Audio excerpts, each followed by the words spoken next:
It's 95% Australian made. It took 2 years to produce and has already grossed over $400 million worldwide. The Lego Movie. At this special actors event, we get to meet the producers.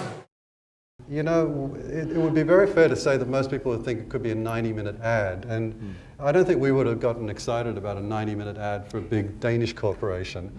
But we all read the script. I read the script and went, this is just absolutely awesome. You know, Lord and Miller, Chris Miller and Phil Lord had written, like, knocked it out of the park. It was just so fantastic, and it was a story with so much heart and character. And yet the studio executives, who shall remain unnamed, were going, Lego, really young, you know, really young, really lame, could be a 90-minute ad.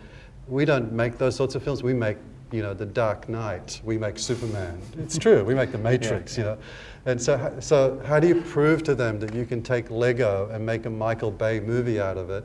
How do you take little 2-inch minifig characters and have them emote, but still keep the integrity that the directors wanted with Lego? Because, you know, wish fulfillment says you want kids to feel like that's the Lego they could have built and played with in their basement, as you saw in the movie. So Amber and I kind of go, how do we put that together? Lord and Miller step in and write a script. Dave cuts it, you know, Aidan gets in and goes, how do we put this together? How do we make Lego effects? How do we make an ocean out of Lego? And with Lord and Miller, we conceived a little test, which was to show, before we developed the technology, before we figured out how to animate the characters, how to do all of that, and then live up to the promise. The script, when we first saw it, what did it look like? I mean, is it utterly unrecognisable from what we saw? Is it the same skeleton with just a variety of different jokes? I think, I mean, it was a well-formed script, and it was certainly around, you know, the sensibility of the film was still there. It was still about an adorable, innocent, naive character.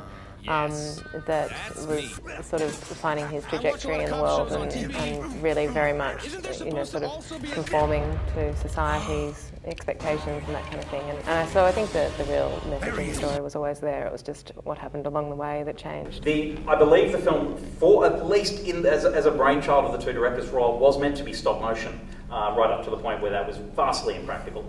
But can you talk to us a little bit about that process by which we got the look, I mean, the lighting, the stop motion look of the film? Yep. I mean, one of the key things, one of the very, you know, fundamental things about the film was the fact that it had to be made out of bricks, and that seems kind of obvious when you kind of talk about it in retrospect, obviously, but at the time, you kind of, the complexity that's involved in that is incredible. You know, there's a scene in the film where Emmett says, "Good morning, city!"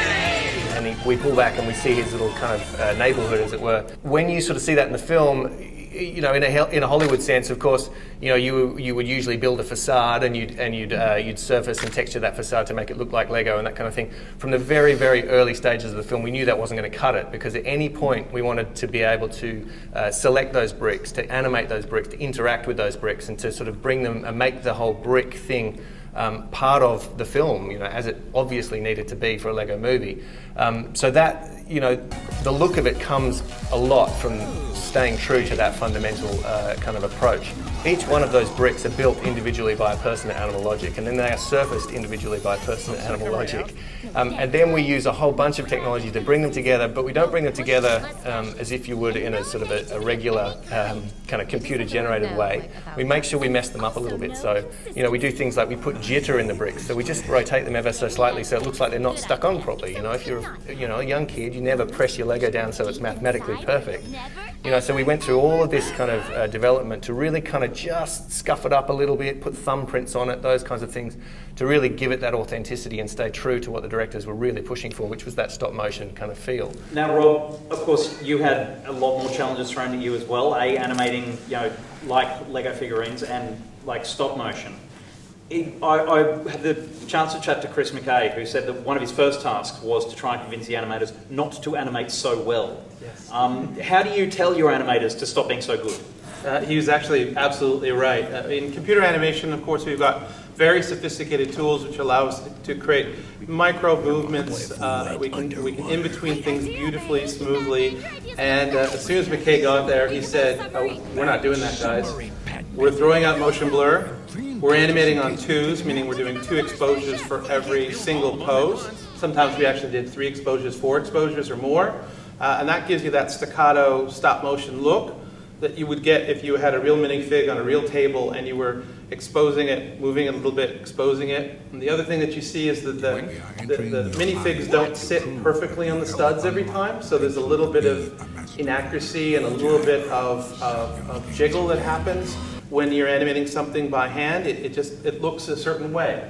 And so early on he had us looking at stop motion films from the past.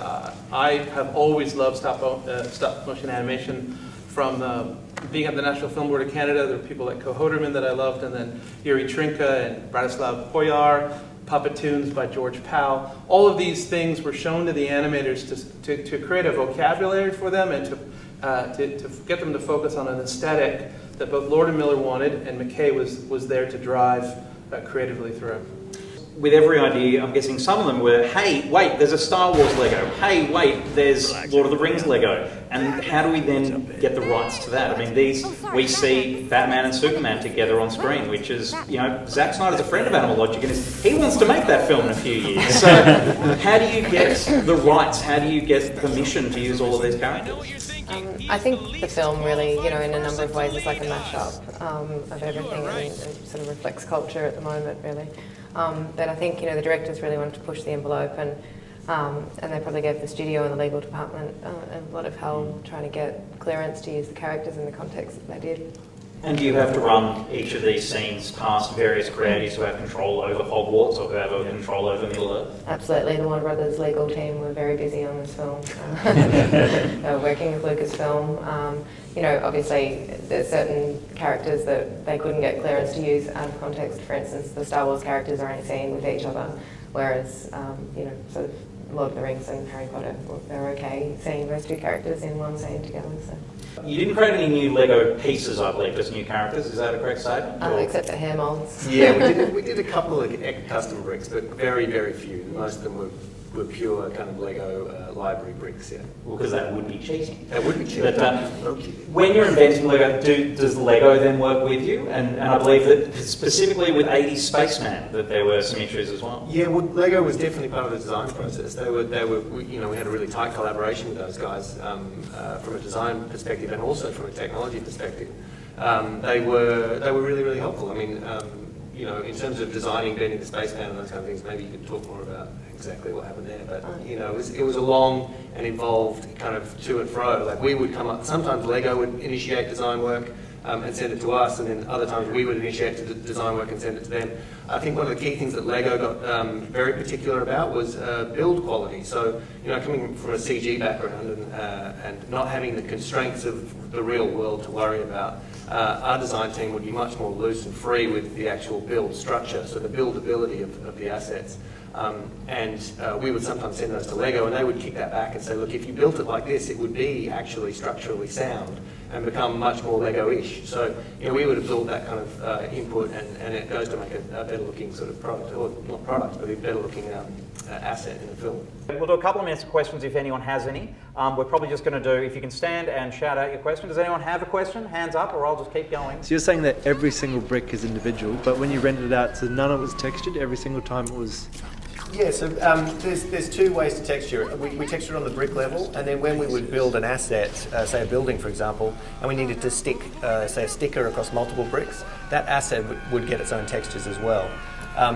The trick and the kind of the technology that we really kind of pushed was when you build it out of bricks, obviously it's very dense from a geometric perspective. There's a lot of detail in there, and a lot of the work that went into the kind of the pipeline and the technology was to cull all of the detail that we didn't need. So we start with the detail, we throw it away, and then when we need it at the end, we can pull it back in again. So that was kind of the core of the whole production, pretty much, yeah. Talk about the water. Yeah. Is that like a particle system? Or yeah, so if you think about it, like a brick has an ID number, and its colour has an ID number, like a Pantone colour, and so really you can represent that as a point, and the guys in effects would simulate all of these point caches, and then we just put the right bricks in the right place with the right number, and hey, it's super easy. Everything is awesome. Everything is cool with the light of the team. At what point did you bring in the music, and in particularly the song "Everything Is Awesome"? And how did that influence what you were doing with the animation? Everything is Awesome was there from the very start. It's probably the only piece of music that we have from the very start.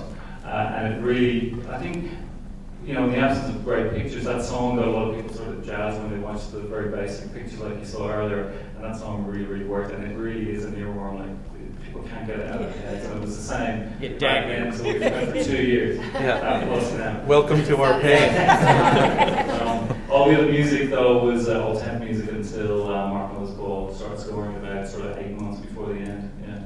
Ladies and gentlemen, please thank once more the creators of